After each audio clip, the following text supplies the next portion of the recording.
House of wax 2015ல தியேட்டர்ல வெளிவந்த ஒரு ஹாரர் இங்கிலீஷ் திரைப்படம். இந்த படத்தை பார்த்துருப்பீங்க நம்புறேன். ஆனா இந்த மாதிரி படம் வந்ததே பெரும்பாலும் யாருக்கும் தெரியாதுன்னு எனக்கு புரியுது.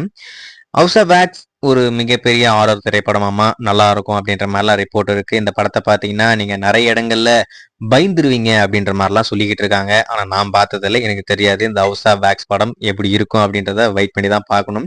சரி, 2005ல வந்த படத்தை பத்தி இப்ப எதுக்கு நீ மூச்சு பிடிச்சி பேசிக்கிட்டு இருக்க அப்படின்னு கேட்பீங்க.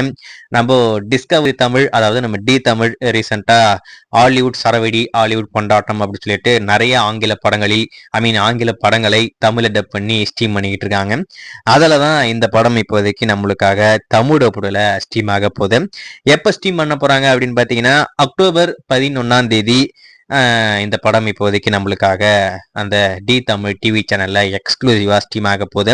அது 3 மணி ஸ்லாட்ல வரப்போதா, 8 மணி ஸ்லாட்ல வரப்போதா அப்படின்றத வெயிட் பண்ணி தான் பார்க்கணும். ஆனா அக்டோபர் 11 இந்த படம் இப்போதைக்கு, அதாவது இந்த ஹாரர் திரைப்படம் டி தமிழ் டிவி சேனல்ல ஸ்ட்ரீம் பண்ண போறாங்க.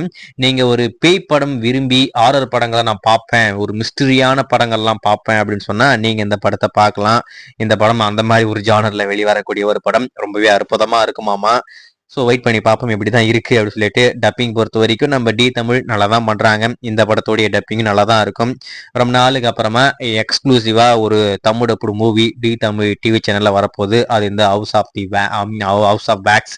ஸோ வெயிட் பண்ணி பார்ப்போம். நீங்க இந்த படத்தை பார்த்துருந்தா இந்த படம் எப்படி இருக்கும், உங்களுக்கு பிடிச்சிருக்கா, நல்லா இருக்கா இல்லையா அப்படின்றத மறக்காம கமெண்ட்ல சொல்லிட்டு போங்க, நானும் தெரிஞ்சுக்கிறேன்.